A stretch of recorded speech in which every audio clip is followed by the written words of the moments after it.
Listo. Buenas tardes, compañeros y profesor. Les vamos a comentar sobre lo que es el análisis factorial exploratorio, por sus siglas AFE. Mi compañero Alonso, Keiner, Kane y ya todos los conocidos, ¿verdad? Bueno, ¿qué es el análisis factorial exploratorio? Viene siendo una estadística, bueno, una técnica estadística interdependiente en la cual se escoge un conjunto de variables de las cuales no hay una independiente o la variable respuesta. Todas es en un conjunto como tal que se llega al análisis. Su propósito es tener una estructura subyacente en que de las variables en análisis, estas que para ver si tienen alguna correlación entre sí. Y se busca definir aquellos grupos de variables que sí tengan esa relación entre ambas, digamos, entre más alta, va a ser mejor, por así decirlo. Bueno, algunos objetivos de este tipo de análisis es encontrar o establecer de manera exploratoria la estructura interna al generar nuevos factores a partir de un conjunto de variables.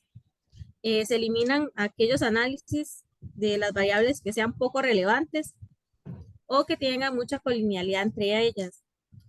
También nos permite identificar aquellas variables que resultan muy relevantes al tipo de estudio que nosotros queremos aplicar y nos permite construir las escalas y cuestionarios para detectar aquellas variables o ítems que resultan redundantes o que nos generan poca información. Aquí hay dos formas algebraicas. Una es con factores, los factores comunes, y lo otro son los componentes principales. Como ven, son muy similares, lo que varían es si es factor o componente y los pesos, nada más. Ok, aquí un poco la diferencia entre el análisis exploratorio y el confirmatorio. Con lo que leíamos en la teoría, decía que había muy pocas, ¿verdad? Pero siempre se encuentra algo diferente entre los dos. La confirmatoria no se da en un vacío, sino que se basa más que todo en una teoría para así definir una dirección del constructo. Después de ahí, también el confirmatorio se caracteriza por permitir al investigador definir cuántos factores se espera, qué factores están relacionados entre sí y qué ítems están relacionados con cada factor. En el exploratorio solo se hacía la aclaración que era la relación entre ellos mismos. Aquí el exploratorio se basa más que todo construir la teoría, pero ya el confirmatorio es para, como la palabra lo dice, confirmar, basado en una teoría, como lo indica el primer enunciado. El confirmatorio sí es un poco más restrictivo, tiene más restricciones, es más fuerte y casi siempre se evalúa un único, pero estas evaluaciones se hacen bajo evaluaciones de bondad de ajuste, y el no restrictivo tiene unas restricciones un poco menos exigentes, por decirlo de alguna manera. Como lo explicó la compañera María, el análisis factorial exploratorio trata de fac- agrupar en factores diferentes variables que están siendo estudiadas. Entonces, cuando vamos a hacer un análisis factorial, hay ciertos pasos que se deben de seguir. Primero es definir cuál es el objetivo de análisis, qué es lo que queremos demostrar, cuáles variables vamos a utilizar, pensando en que tengan alguna potencialidad en su relación o tengan una relación teórica. Evaluar los datos, la normalidad de las variables, los valores atípicos, eliminarlos, seleccionar el método de extracción. Comúnmente se utiliza el análisis de componentes principales o el factor común. Determinar cuál es el número de factores que esperamos encontrar en el análisis. Realizar el análisis, la regresión e interpretar los resultados. De todos estos pasos, tal vez uno de los más importantes es cuál va a ser el método de extracción de datos. Y de acuerdo a la literatura, el de análisis de componentes principales es el principal. Este método sirve para analizar las interrelaciones entre un gran número de variables, para encontrar pequeñas dimensiones o factores que explican la varianza de esas variables. Entonces, si tenemos 15 o 20 variables, el análisis de componentes principales va a encontrar interrelación entre ellas y cada interrelación la va a clasificar en un factor. No nos va a decir cuál es el factor o qué es lo que está pasando, pero nos va a decir hay una interrelación entre ellas o algo está pasando entre ellas. Por ejemplo, esta empresa quiere realizar estudios sobre un champú nuevo y recabó información sobre color, aroma, sensación de limpieza, brillo, densidad, liquidez del champú. Y el análisis de componentes principales identificó dos factores que los expertos los clasificaron en calidad, que hay una interrelación entre las variables aroma, color y liquidez, y el otro factor que es efecto sobre el cabello, que está la sensación de limpieza, brillo y densidad. Entonces, con el análisis de componentes principales se reduce la dimensionalidad y se explican las variables de la varianza de los datos. Con el análisis factorial exploratorio se explican las relaciones de estas variables. Este es otro ejemplo. Acá se le preguntó a un grupo de estudiantes eh, cuáles eran sus actividades preferidas o qué área se sentían más identificados. Y bueno, se le preguntaron esas categorías: pintura, literatura, espectáculos, música, matemática, ensayo, deportes. Y el análisis factorial exploratorio encontró relaciones entre ellas y dos factores. Entonces hay dos correlaciones entre ellas muy fuertes. El factor 1, que no sabemos cuál es, encontró relación entre pintura, literatura y espectáculos, y el factor 2 entre música, matemática, ensayo y deportes. Hay un subtipo de análisis factorial exploratorio, que es análisis de conglomerados. En este caso, bueno, los datos no se agrupan en factores, sino en aglomerados o clústeres. Y hay algunas diferencias. El análisis factorial exploratorio explica la correlación de las variables y trata de simplificar ese grupo. El análisis de conglomerados lo que hace es categorizar y trabaja con la heterogeneidad de los datos. El análisis de conglomerados trabaja con pocos datos, mientras el análisis factorial exploratorio con muchos, con miles de datos. Y bueno, un ejemplo aquí sería que el análisis factorial exploratorio reduce un conjunto de variables a pequeños grupos.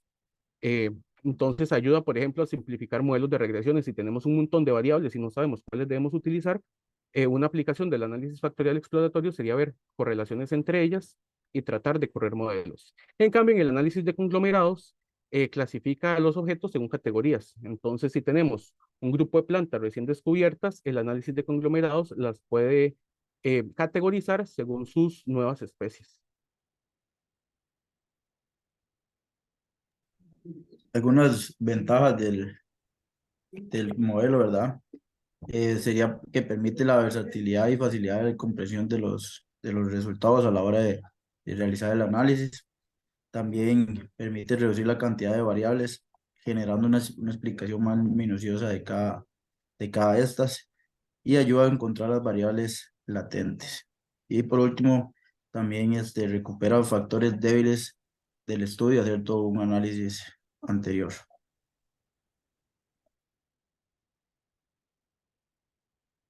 Bueno, algunos usos de los modelos de los análisis factoriales exploratorios son investigaciones en ciencias educativas y ciencias sociales, estudios que tengan como objetivos validar un test o pruebas de constructos dimensionales y estudios psicológicos. Bueno, y en cuanto a la fiabilidad de instrumentos, algunos autores plantean una serie de factores importantes a considerar. Uno de ellos, al menos, plantea que el tamaño y composición de la muestra, ya sea por datos a nivel de literatura o criterios empíricos, se deben contemplar al menos el tamaño mínimo, ¿verdad? Para estos, o para esta definición de la muestra. Este autor en específico hace un contraste entre los factores clásicos que se manejan para definir el tamaño y composición de la muestra y el actual, ¿verdad? Habla de que a nivel clásico se trabaja en dos formas: un tamaño mínimo donde esa población o esos sujetos va entre 50 y 400 sujetos, y se habla de que ese es como el rango en que se puede hacer. Y si trabajamos de 200 o más sujetos, el tamaño de la muestra pues está bien, ¿no? También plantea el hecho de construir un ratio donde sea 5 sujetos por cada factor, pero cuando hace contraste con la parte actual o con lo que se utiliza ahora, es que entre mayor sea la muestra, más confiable va a ser pues ese tamaño de la muestra o todo el instrumento como tal. Es importante recalcar que no se trata de definir, bueno, si ya el tamaño de la muestra por aparte, la estructuración de correlación por aparte, sino que cada uno de esos factores juntos, ¿verdad? Definen qué tan fiable puede ser un instrumento. A nivel clásico se hace el contraste de esa asociatividad a partir de la matriz de correlación de Pearson, ¿verdad? Que se utiliza como esa matriz de input para hacer el modelo, pero actualmente es posible implementar otras matrices de asociación. Claro, eso depende mucho del software que se esté utilizando.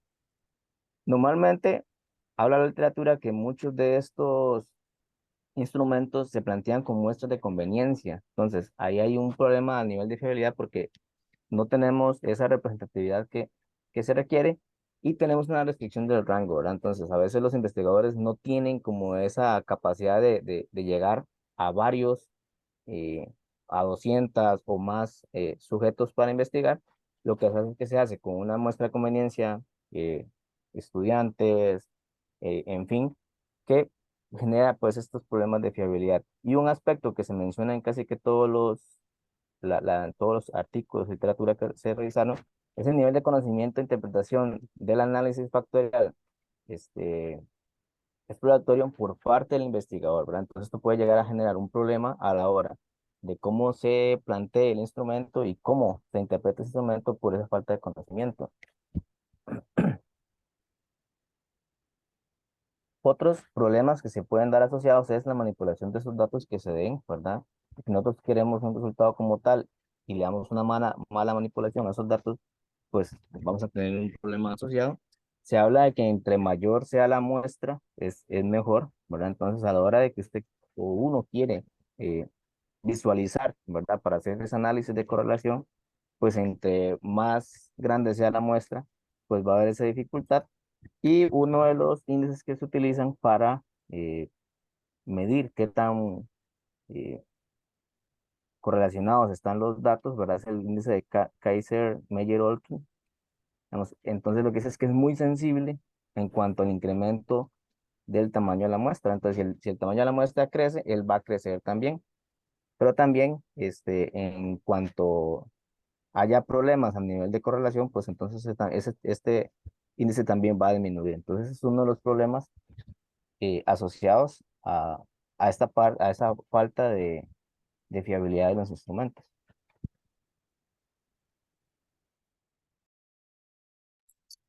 Bueno, ahora vamos a presentarles un ejemplo muy práctico eh, de el análisis factorial exploratorio. En este caso, tenemos una base de datos y lo que vamos a intentar es replicar uno de los estudios de los que hablaba Keiner. Pero en este caso, lo que estamos intentando es preguntarle a 20 estudiantes cuál es su preferencia con respecto a estas 7 materias que están acá: música, matemática, pintura, deportes, poesía, novela y biología. Entonces se les pregunta y se les da una escala de 0 a 3, donde 0 es si no tiene ninguna preferencia por esa materia, 1 si tiene algo, 2 si tiene bastante y 3 si tiene mucho. Entonces, este análisis lo vamos a hacer a través de un software estadístico que se llama SPSS. Es un software de IBM y es un software de IBM y bueno, es un software bastante completo, es bastante pesado. Nosotros, bueno, tenemos que conseguirlo con una prueba gratis para poder darles el ejemplo. Entonces, bueno, la interfaz es más o menos así. Tenemos igual, es como una matriz de Excel, solo que acá en la parte superior, en la fila superior, tenemos, él lo define y entiende ya que son variables. Entonces aquí tenemos estas las 7 materias que vienen a ser las 7 variables a estudiar. Y tenemos las observaciones, ¿verdad? Entonces, bueno, aquí podemos configurar los datos de las variables. Y tal, bueno, vamos a hacer el análisis. El análisis, lo que indica el procedimiento, por ejemplo, a través de este software, es vamos a ir a analizar y lo hacemos a través de reducción de dimensiones. y acá vamos a ir donde dice factor. Entonces, acá, bueno, muchos de estos datos ya estaban cargados por cuestiones de tiempo.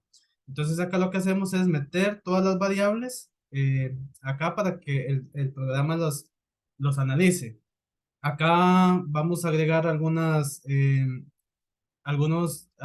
análisis descriptivos. Acá tenemos, por ejemplo, este último índice que hablaba Oscar, el KMO. Marcamos coeficientes, antiimagen, el método de extracción que nos hablaba Keiner. Tenemos, por ejemplo, componentes principales. Para este caso se recomienda el de factorización de ejes principales. Luego, la rotación, vamos a usar Varimax, que es el que recomienda la literatura para este tipo de casos. Y bueno, y todo lo demás lo dejamos tal cual. Entonces, cuando le pedimos al programa que haga el análisis factorial de esta base de datos, nos arroja los siguientes resultados.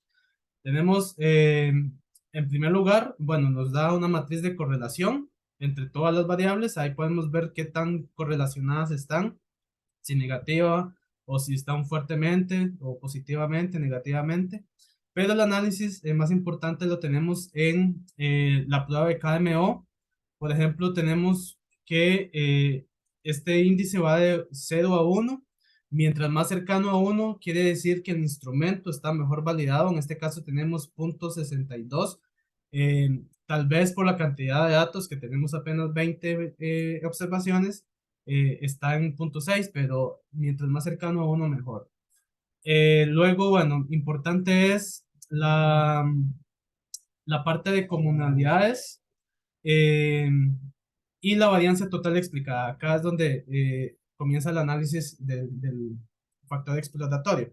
Por ejemplo, lo que nos indica acá es que ya pueden haber 7 factores, porque hay 7 variables que estamos identificando, o que estamos, ¿verdad? Que son las variables los factores, en este caso las materias. Sin embargo, correlacionalmente, él encuentra que hay 2 factores nada más de todas las variables que se están correlacionando. No sabemos cuáles son esos factores. Y por ejemplo, en el primer factor, lo que nos está diciendo en el porcentaje acumulado, acá en esta, es que el primer factor está explicando el 30% de la variabilidad o de la varianza total de la muestra.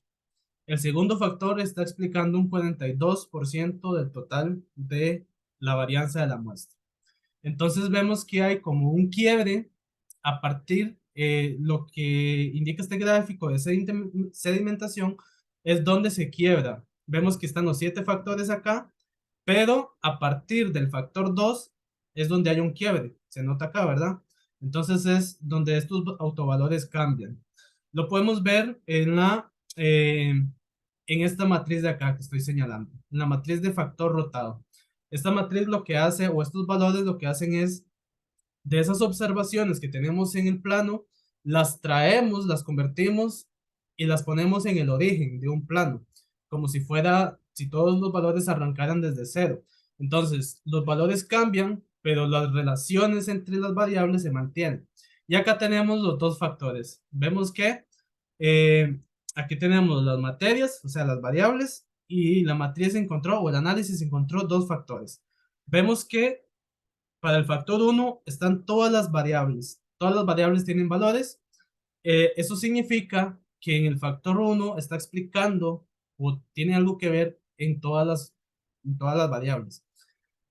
En el factor 2 prestemos atención que no están todas, están nada más en pintura, deportes, poesía y novela. ¿Qué quiere decir esto? Que hay un segundo factor que estamos encontrando que está explicando la varianza, o que está explicando más bien los resultados o las decisiones de los estudiantes para estas 4 materias. Entonces aquí es donde entra, y lo hablamos ahora, el criterio experto, porque ahora el experto tiene que decir cuál es el primer factor y cuál es el segundo factor. Entonces podemos hablar de que en el primer factor puede ser la intencionalidad en general de estar interesado por alguna materia, ¿verdad? Al final, si un estudiante no le interesaba ninguna, pues ponía 0, 0 y 0 y 0. Eso no pasó. Entonces, al menos están interesados en alguna de las materias. Y el factor 2, si analizamos, tenemos valores en pintura, deportes, poesía y novela. Al parecer está muy arraigado el tema literario, al tema recreativo, por ejemplo, en la parte de deportes, pintura, y también en la parte artística, a la parte de arte. Entonces, un segundo factor puede ser el arte como tal, el afín que tiene el estudiante por las carreras de arte. Y algo importante acá en la matriz de transformación factorial es que para que esto sea válido, en la diagonal acá, estos valores tienen que ser iguales, ¿verdad? Entonces, obviamente el análisis es mucho más amplio, es mucho más complejo, pero básicamente este es, a grosso modo, el análisis de eh, factorial exploratorio. Estas fueron las referencias que utilizamos. Y eso sería todo de nuestra parte.